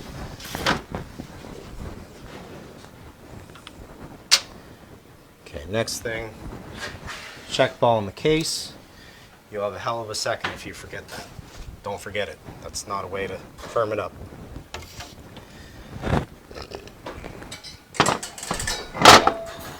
Alright, before we get down to the real nitty-gritty, do the fourth accumulator. And stock, no, it wouldn't normally go this way. Everybody knows that, but this is a much more healthier way that everybody knows about, is to simply flip it over. It lets the two oils that are in here work independently and still firm up fourth just a little bit. It's much healthier for fourth gear. So we have our ball, linkage shaft, and accumulator piston in. We're going to lay on the plate. The Transbrake, when you're doing it, certain things need done, and it is extremely complicated. They send you a special plate which you can drill as you like. I've set up the shift kit for this C6, and it is unique. And again, we don't sell parts. If you want our builds, you just got to buy one. But otherwise, you know, every build is unique. We can't sell it. It's just not possible. And I personally don't want to take the time to build a transmission that I'm not actually building. So another thing is this little AFL screen. Really like putting that in there.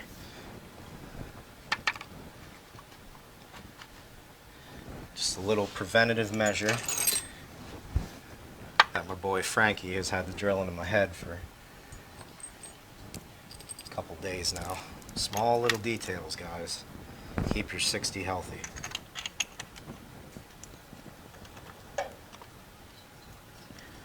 Okay. The second accumulator, which I really don't mess with too much, I mess with it a little, but it's more or less for me, it is what it is. It depends on your application if I do play with it or not. Certain vehicles need it messed with, others do not. but there is a certain setup I like to use more often than not. And your piston, naturally, and everything with the seal should be rather tight and free moving.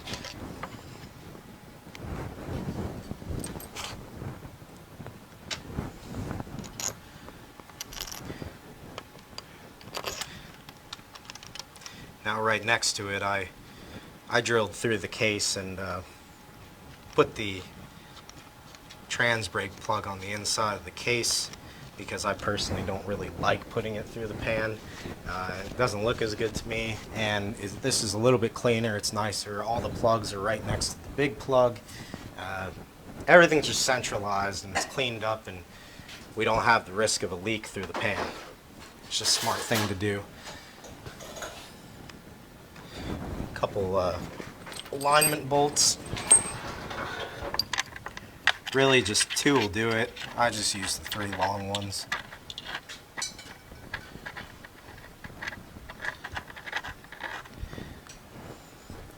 Little tip, if you're unsure about your gasket job, hold your plate up to a light and see if you can see through all the holes. Easy as that.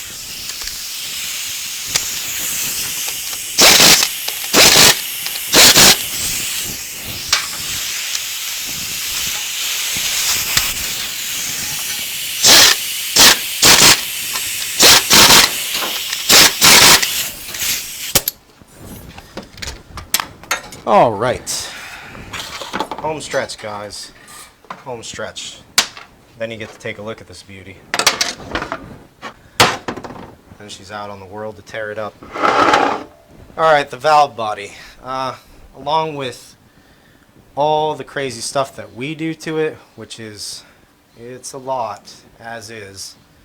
That's really one of the things that makes us unique, on top of overall how we set each one up to be optimal for a car or truck, whatever you have. If you have a complete rat rod with like 20 different vehicles in it, I'll figure it out. We can do anything here. But to get through a Transbrake, there's a lot of holes. There's like 10, 12 holes you have to drill, different angles. They got to be nice, they got to be even, and on top of the shift kit you're using, that's really going to be the biggest thing on this transmission. It's the brain. It works with the heart and it works with the body. And the way we've set this thing up, and our knowledge of these things, because you know, we've either rode in these, we've rode in different vehicles, or we've driven them, or we own them. We know how this stuff feels and how it works, and if you just set it up just right, you're really going to make people not believe you have a 4L60 when you just trump their big block 400 car. LS, it doesn't matter. It's a 4L60. It's beating everybody else. So there is, in the Transbrake, there is a couple balls that you do leave out, or it won't work properly. And we also have in here the Sonex HD shift valve, which you kind of need, and also it is highly recommended that you just put it in. It's inexpensive and it's awesome.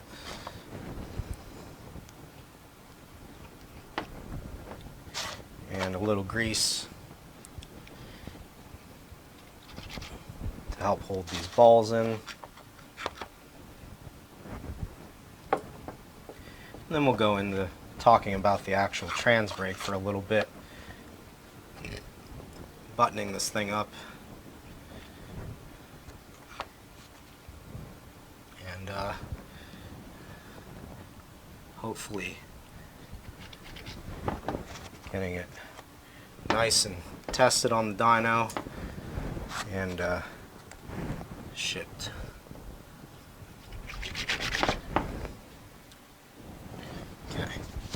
Put a good amount of grease in there. It's not going to hurt anything. It's going to dissolve. What'll hurt worse is a ball rolling out of its place and somewhere it isn't supposed to be. And good luck tracking down that problem. Okay, we take our bolts out.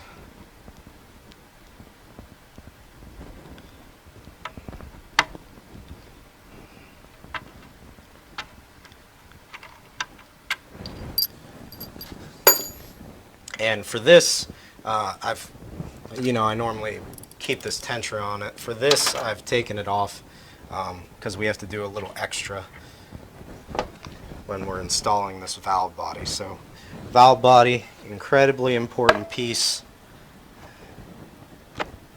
No, you don't need alignment pins. Just be extremely careful about what you're doing.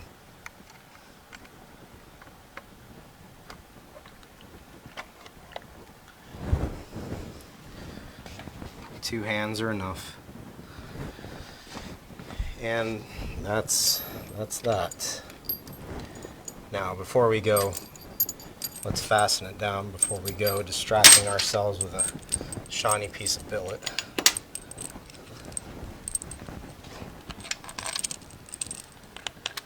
There are some different bolts you have to use for this application.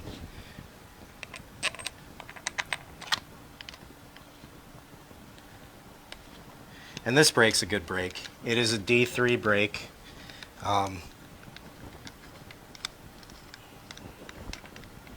it's pretty easy to operate. It does take a little bit of time to apply, but when it lets go, it really lets go.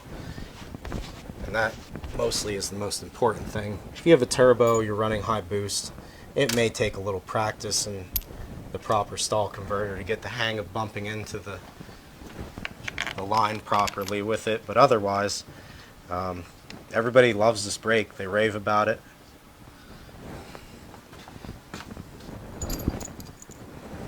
Just like that 6-pinion reduction, everybody I've installed that for, they rave about it. There's some parts available that just cannot compare. They cannot be matched. They're just excellent. Alright, here's our Transbrake. Gorgeous, nice, and it's a Rossler tree breaker. Little O-rings on here, be mindful of, do not lose them, they need to be there. But this, I like a little grease on these O-rings. It does help them from sticking if you ever have to remove this for any reason. And believe it or not, this goes on first. It's simply a 12-volt wire, very easy to hook up.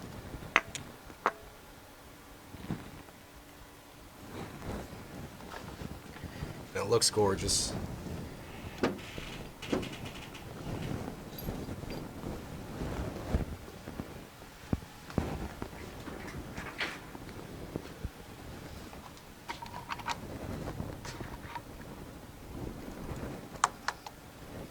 And I'm moving too far ahead of myself, but I do dumb stuff like this all the time. It just causes me aggravation. Forgot to put on the little tensioner here.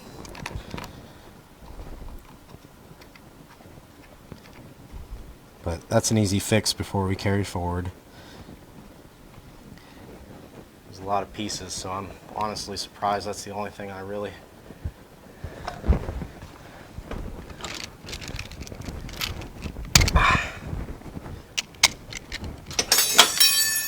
Alright, we'll give this a tighten quick.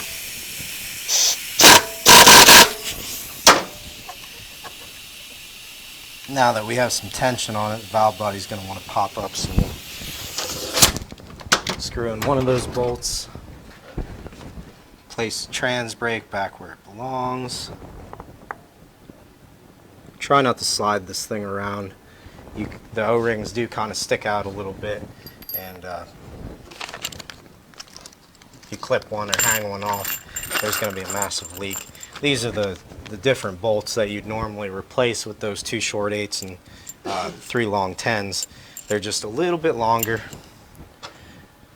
Pressure manifold switch goes on top of this brake. And again, a little goo on the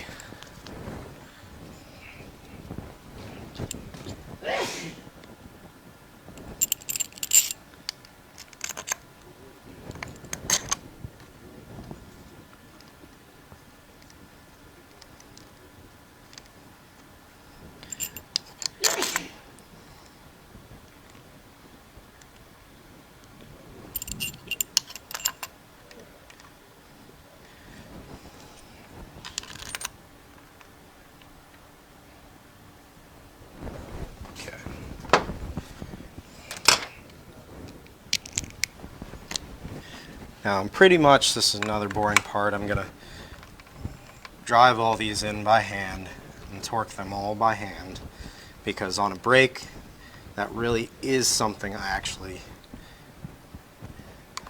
think is necessary, especially with these longer bolts. I don't really know how deep they go, so when you're building something like this, it's important.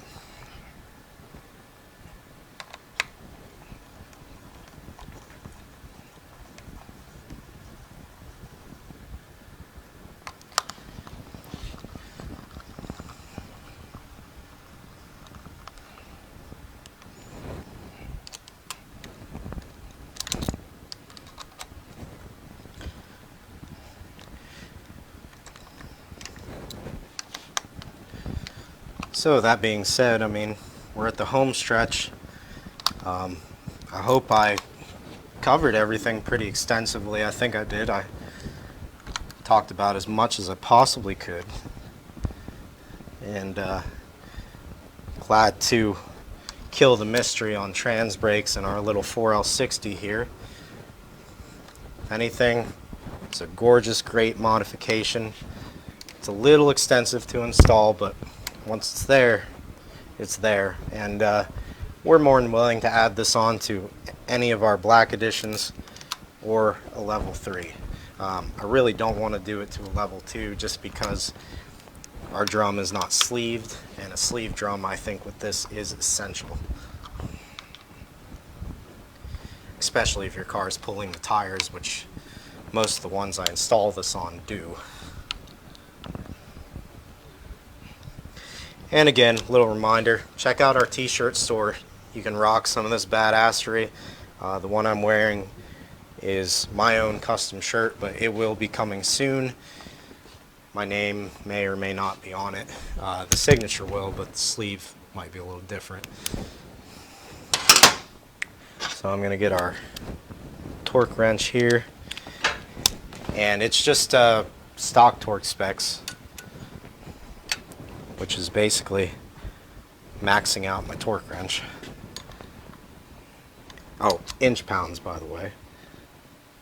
Don't go doing foot pounds is a bad idea on this.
All right, that's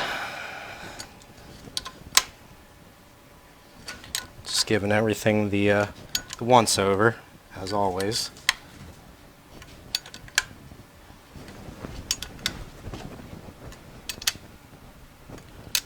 Never ever hurts to double check.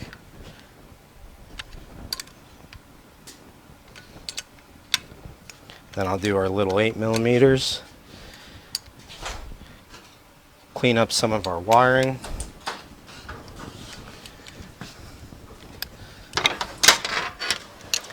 And then you'll get to see exactly why I kind of do it through the case, and it just looks nicer.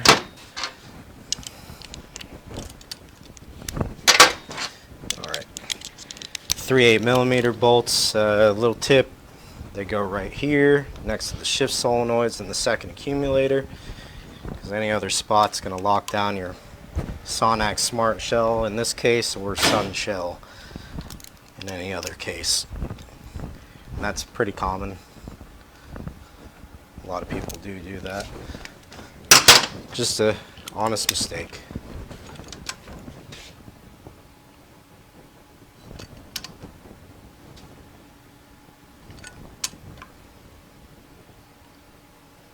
Okay. All torqued up. Now, as soon as I find my 10mm, we all know that joke, right?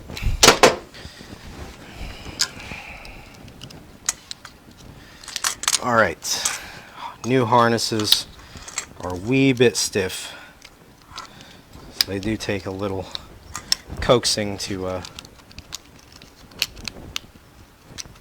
get to lay flat, but honestly they won't until they heat up the first time.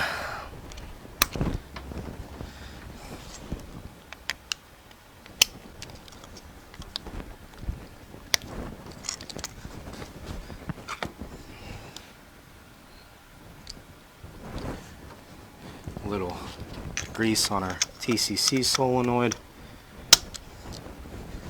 Last two short little 10s.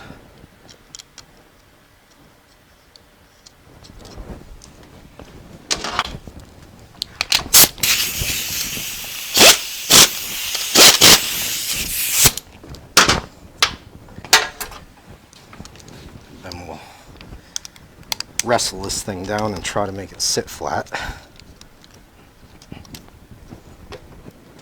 Even though it's probably not going to. No, it's not. It does what it wants.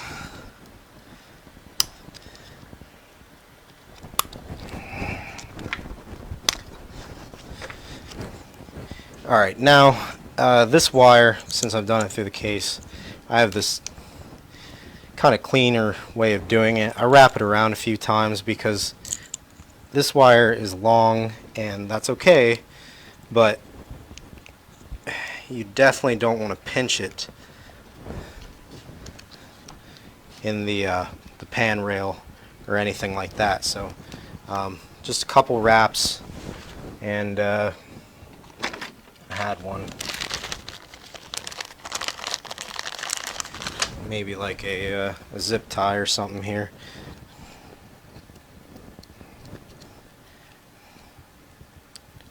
Small red one, because red is fast. And please clip your zip ties. Don't be that guy.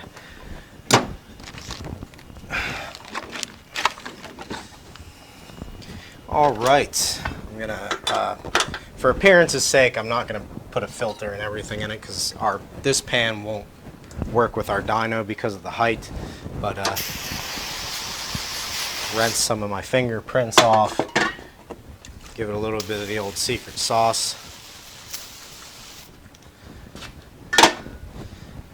and I'll just put a couple bolts in the pan it'll actually get, and then we can see it.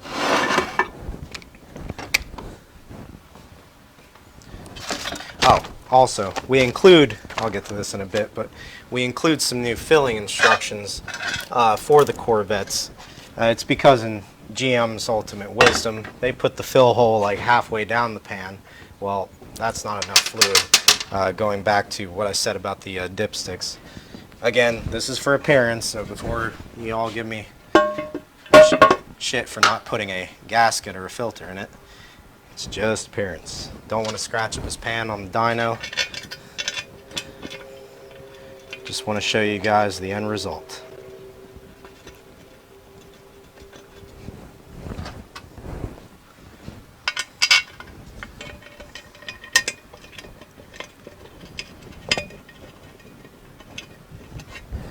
My little socket.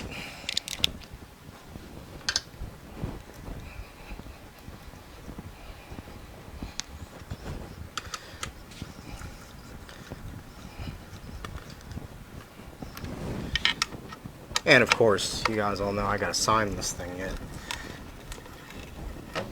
So we'll give it the signature and get this thing going. Frank, do you want to give me a hand?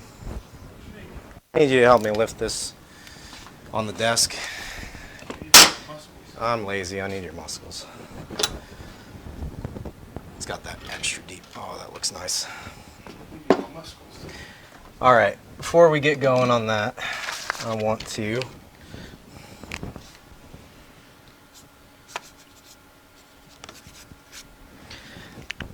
there we go.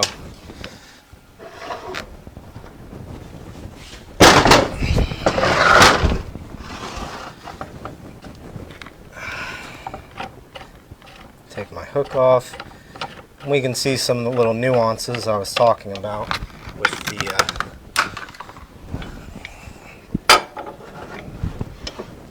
Alright guys, we got the signature.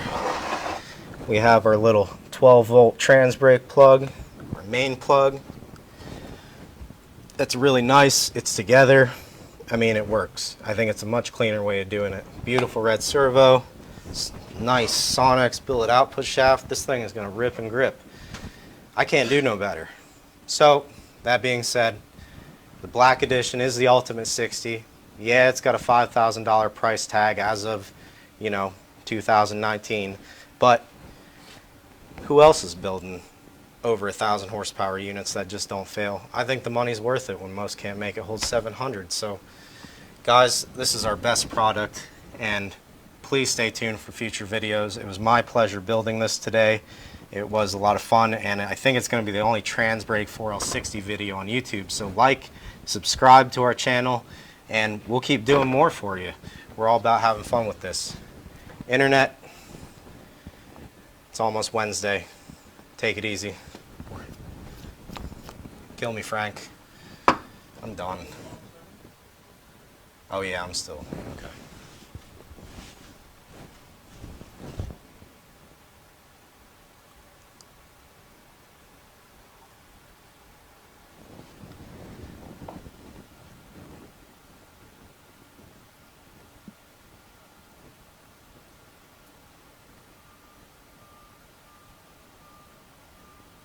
That's good, Frank.